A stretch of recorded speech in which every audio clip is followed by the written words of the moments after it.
তাদের মধ্য থেকে আমরা খোঁজ খবর পাচ্ছি তারা অস্ত্র রেডি করতেছে। এই যে একটা আছে না নয়ন, এরকম যেগুলো পুঁটি মাছ আছে এগুলোরও ইনশাল্লাহ আমরা সাইজ করবো আস্তে আস্তে। উনি একবার বলে চিনে, আরেকবার বলে চিনে না। উনি কি অশিক্ষিত? এখন আমি নাকি মির্জা আব্বাসের বেশি নাম বলি? আমি ইনশাল্লাহ আগামীতে চেষ্টা করব সকল আসনের গডফাদারদেরকে চিহ্নিত করে দেওয়ার জন্য। আমি আপনাদের বলি, ঢাকা 18 আসনে জাহাঙ্গীর তার শ্যালক হলো চাঁদাবাজ, বড় চাঁদাবাজ। রবিউল ইসলাম নয়ন সন্ত্রাস, তারপরে হলো ইশরাক বিশাল চাঁদাবাজ, তারপরে হলো ঢাকা 7 হামিদ সে কি অস্ত্র ব্যবসায়ী, কাইয়ুম ভূমিদস্যু, আর নাম বলেন আপনারা, ঢাকা 10 রবিউল সে তো খুনি।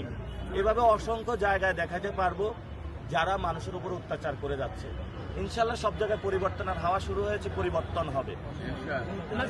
ভোটের দিন কেন্দ্রগুলো, আপনার কেন্দ্রগুলো নিয়ে কোনো আশঙ্কা রয়েছে কিনা? আশঙ্কা তো আছে।